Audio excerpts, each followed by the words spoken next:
যদি কোনো ব্যক্তি এই ছোট্ট কালিমার আমলটি 5 বার করে, আল্লাহ তাআলা তার রিজিক ও কাজকামের মধ্যে বরকত দান করবেন। সুবহানাল্লাহ।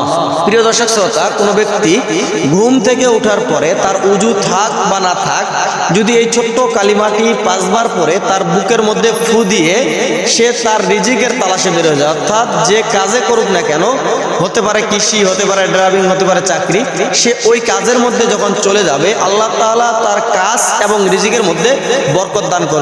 দর্শক শ্রোতা, কালিমাটি বলার পূর্বে ছোট্ট একটা রিকোয়েস্ট, এই ভিডিওটি সর্বোচ্চ শেয়ার করার চেষ্টা করবেন, কেননা আপনার একটি শেয়ারের মাধ্যমে হতে পারে 10 জন ভাই এই আমলটি শিখে আমলটি করবে, আর এই আমলটি তারা করবে, আর আপনার একটি শেয়ারের মাধ্যমে যে আমলটি করলো আপনিও তার মধ্যে এক অংশ সবের ভাগিদার হয়ে যাবেন।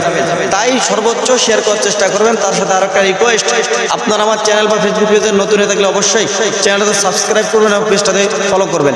দর্শক, কালিমাটি হলো ইন্নাল্লাহা গফুরুর রহিম। যদি কোনো ব্যক্তি এই ছোট্ট কালিমাটি সকালবেলা পাঠ করে, আল্লাহ তাআলা সারাদিন তার কাজ কাম এবং রিজিকের মধ্যে বরকত দান করবেন। তাই আমলটি সকলের করা উচিত।